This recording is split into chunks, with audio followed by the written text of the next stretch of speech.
Nggih, tadi yang record Pak Arifin nggih, Pak Arifin. Ya, sudah saya recordkan tadi. Sampun Pak Aman. Ini sudah Pak Yaniko. Oke, teman-teman. Ya, Pak. Assalamualaikum warahmatullahi wabarakatuh. Selamat pagi semuanya. Waalaikumsalam warahmatullahi wabarakatuh. Selamat pagi. Kali ini kita belajar gitu ya, sama-sama. Mungkin saya juga akan belajar juga tentang kreatif gitu ya. Kreatif ini di masa ini sangat dibutuhkan gitu ya, karena ini kalau dibilang masa-masa sulit ya, mungkin masa dimana awalnya kita sebelumnya belum pernah kena pandemi, kemudian kita kena pandemi, dan saat ini sedang menuju ke era normal masa pasca pandemi gitu ya. Jadi kreatif ini kita butuhkan, walaupun kita di sini Bapak Ibu sudah punya pekerjaan yang mungkin sudah dibilang tetap gitu ya. Kita bersyukur, mungkin kita nggak pernah tahu juga ke depan seperti apa gitu ya kondisi di tempat kerja kita. Tujuan dari motivasi gitu ya, mungkin atau berbagi pengalaman, berbagi pengetahuan gitu ya, dimana nanti bagaimana kita memunculkan ide kreatif kita gitu ya, dan menyusun ide kreatif kita sama mewujudkan ide kreatif kita. Kadang orang punya banyak ide gitu ya, punya banyak ide kreatif, tapi kadang orang juga bingung bagaimana sih memunculkan ide kreatif itu gitu ya. Mungkin itu terjadi pada saya, pada Bapak Ibu semua gitu ya. Ya, setelah pemaparan ini semoga nanti ada hal yang bisa kita ambil, bagaimana kita memunculkan ide kemudian menyusunnya sampai mewujudkan ide itu gitu ya. Kalau memunculkan ide itu sebenarnya sering kita dapati gitu ya, cuma kadang kita nggak sadar gitu ya.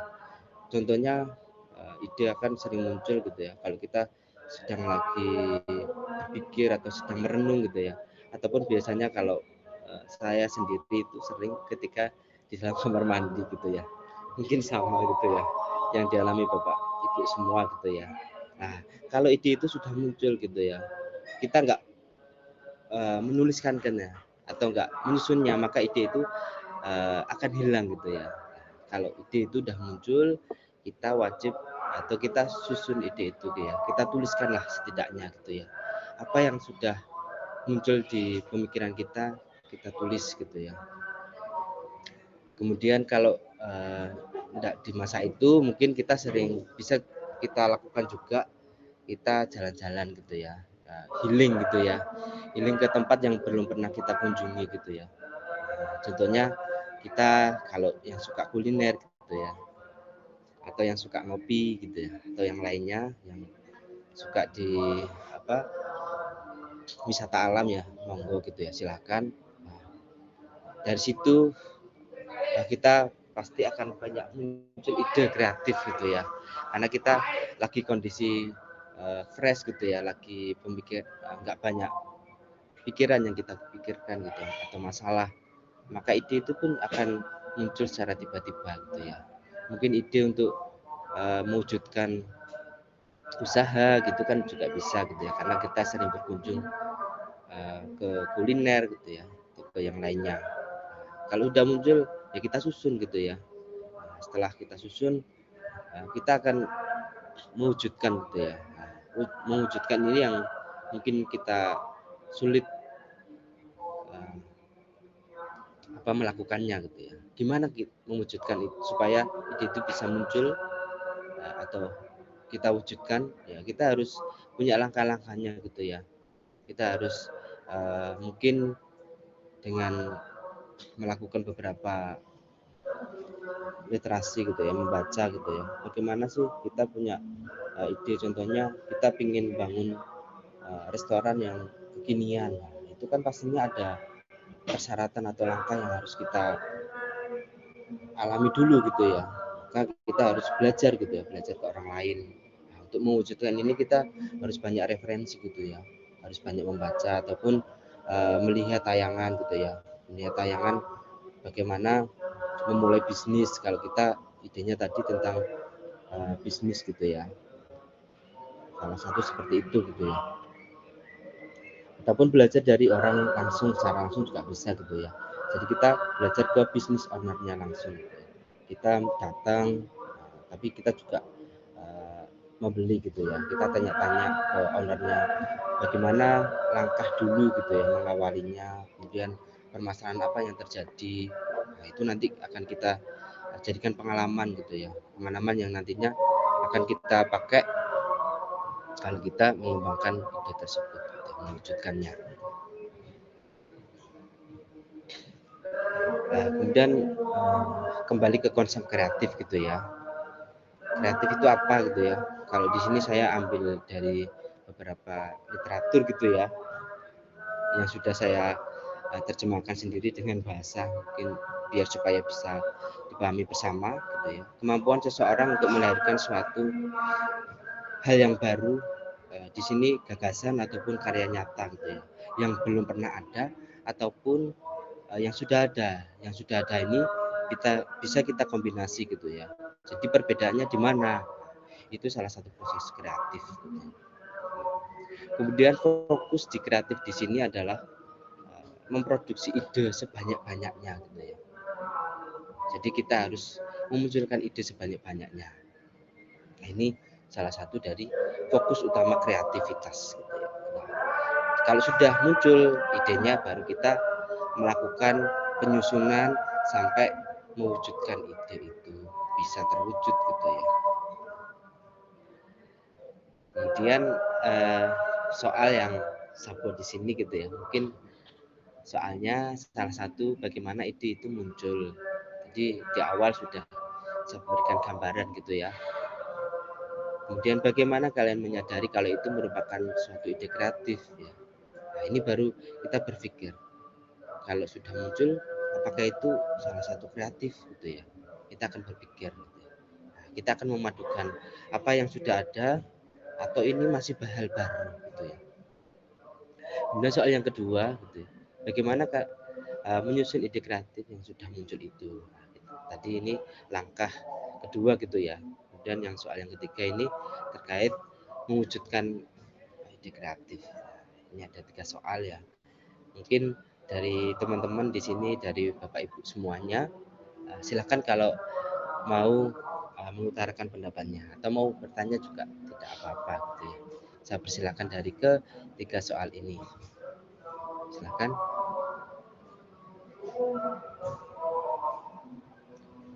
Ini saya stop dulu ya. Mungkin bisa kelihatan. Silakan kalau ada yang mau bertanya.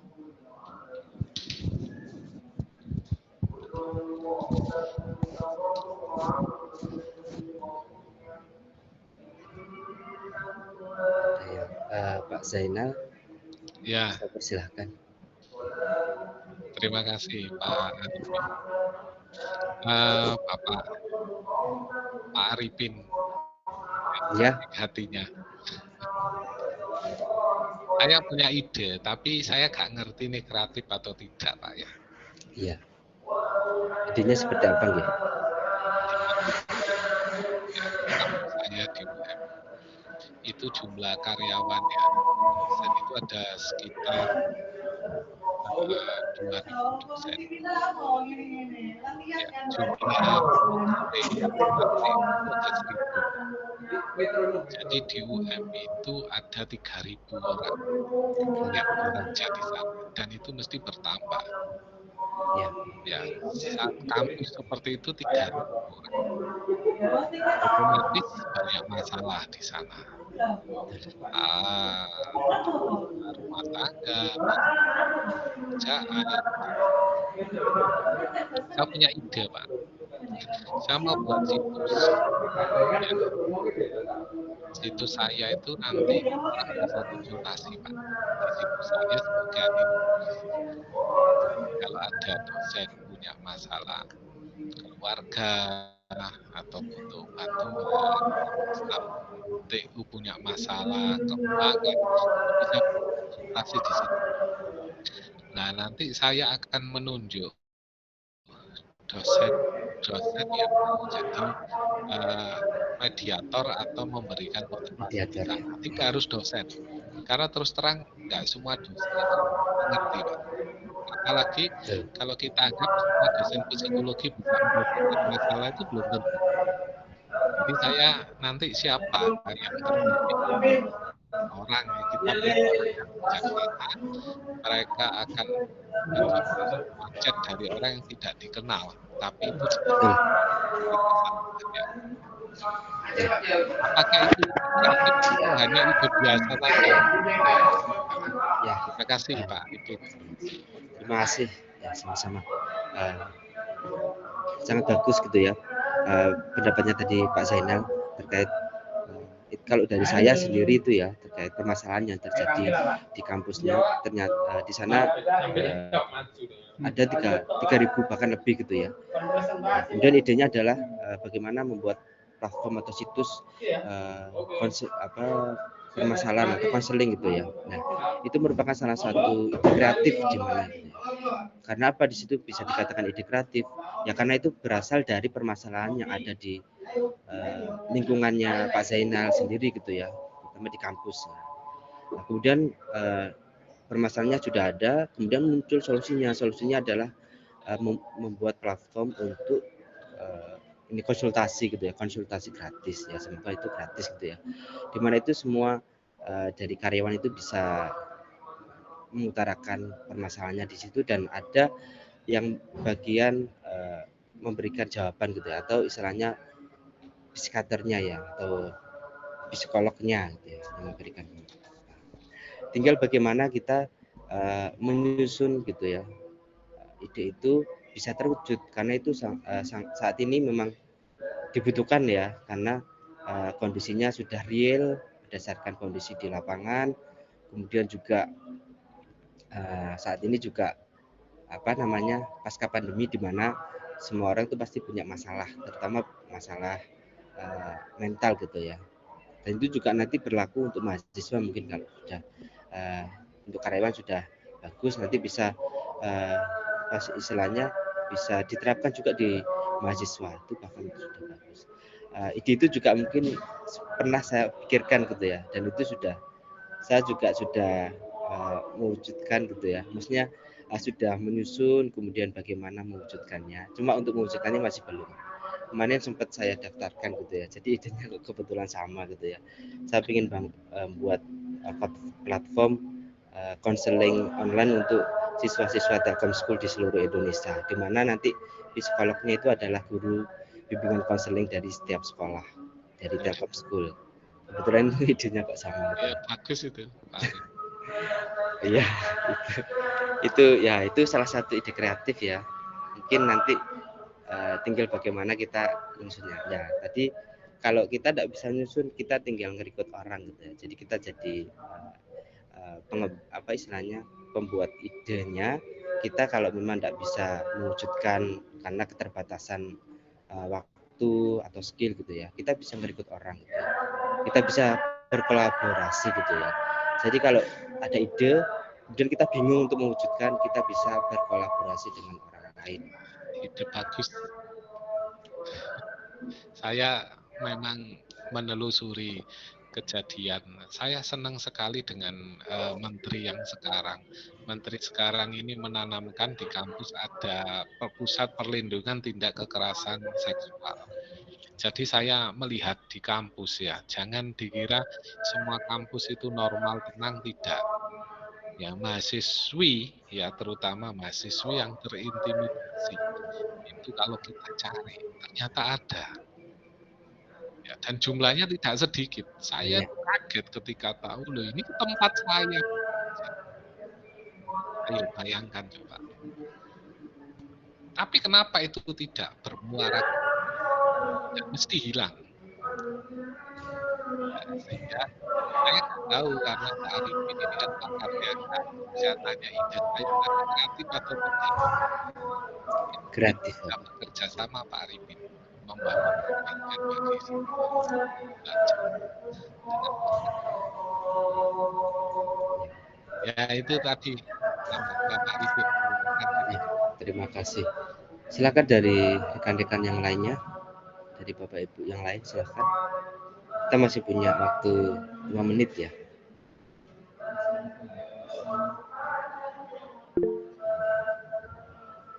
Ya, Pak Yaniko. Silakan.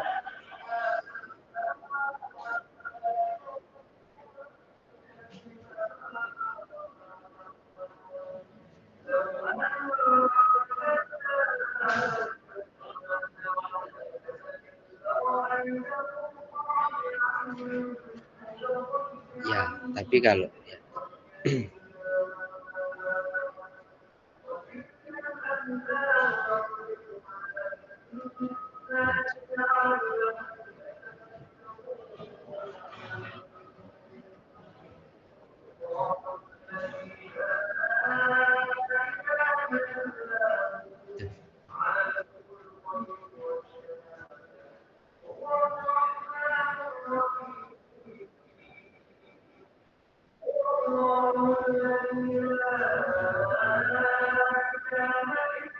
nggak bisa diprediksi ya.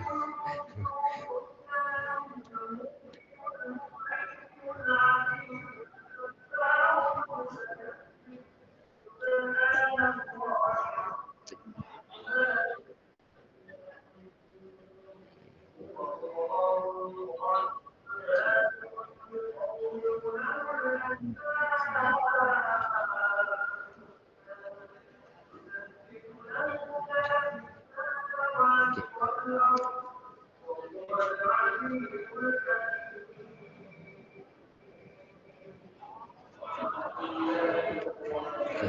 Pertanyaan sangat bagus tuh ya, dari Pak Yaniko gitu ya.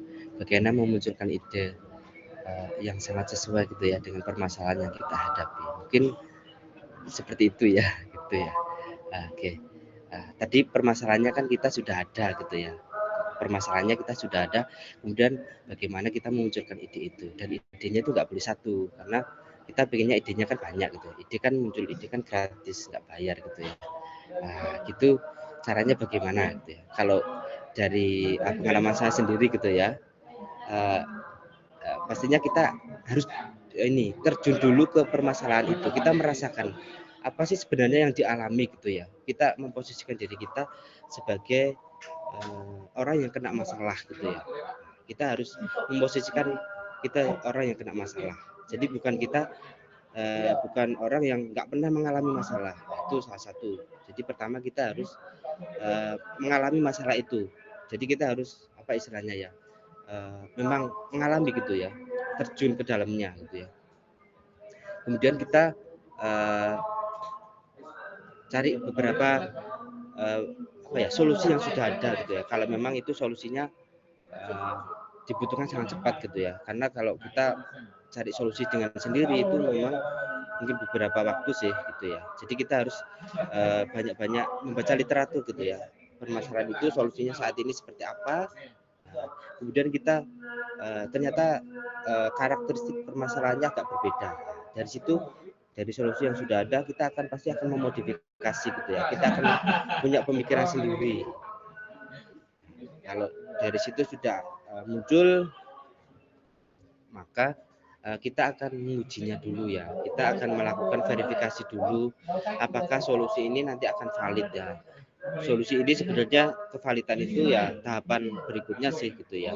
Jadi kita salah satunya ya tadi terjun ke permasalahan itu, kemudian kita mungkin membaca kalau memang itu solusinya terkait apa ya, kita nggak bisa apa, karena saat ini kan kalau dibilang apa ya, keterbatasan waktu untuk langsung ke itu ya, kita bisa cari ke internet gitu ya, kita cari beberapa literatur yang sesuai solusinya seperti apa. Dari itu kita listkan solusi-solusi yang mungkin kita ada gitu ya, kemudian kita akan memilih solusi tersebut yang paling apa ya istilahnya, yang paling relevan lah, yang paling sesuai dengan permasalahan kita. Kalau dari saya sih biasanya seperti itu gitu ya. Ataupun kita memodifikasikan dengan yang sudah ada juga tidak apa-apa. Tapi kita harus mengkombinasi dengan ini sih perbedaan yang kita kita ajukan seperti apa. Pastikan kita punya apa ya istilahnya, pola pikir kan ya, pemikiran yang berbeda. Kita ingin nambahi di mananya gitu ya. Mungkin itu dari saya. Kalau ya, ya betul. ATM ya, amati, tiru, dan modifikasi. Ya.